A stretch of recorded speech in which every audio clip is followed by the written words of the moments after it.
Hello friends, नमस्ते प्रणाम। हमारे चैनल में आप सभी फ्रेंड्स का स्वागत है और अभिनंदन है। तो हम लोग बहुत ही प्यारा जन्माष्टमी सोहर गीत लेकर आए हैं। अगर अच्छा लगेगा तो लाइक शेयर सब्सक्राइब जरूर कीजिएगा और कमेंट बॉक्स में ज़रूर बताइएगा कि ये सोहर गीत आप लोगों को कैसे लगा।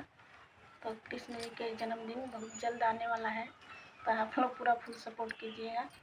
तो चलिए सुनाते हैं। भादो के रतिया भाया वन घटा घना घेरेला, घटा घना घेरेला हो। ललना चम चम चमके बिजुलिया, डगर नाही सूझेला हो। ललना चम चम चमके बिजुलिया, डगर नाही सूझेला हो। आधी रतिया भइले त मोहन मोहन जनम लेले, मोहन जनम लेले हो। ललना खुल गईले जेल के फाटकवा, परदारा सो बासुती गईले हो। ललना खुली गईले जेल के फाटकवा, परदारा सा बासुती गईले हो।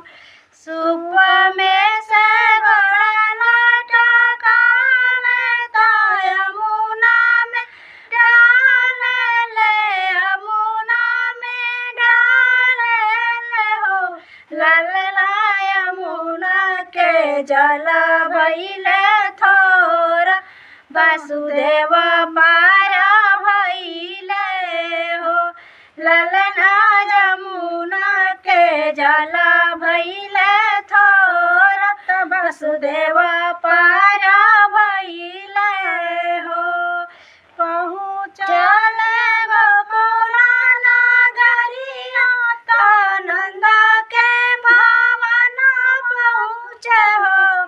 पहुँचले गोकुला नगर, पहुँचले गोकुला नगरिया, तो नंद के भवन पहुँचे, नंद के भवन पहुँचे हो।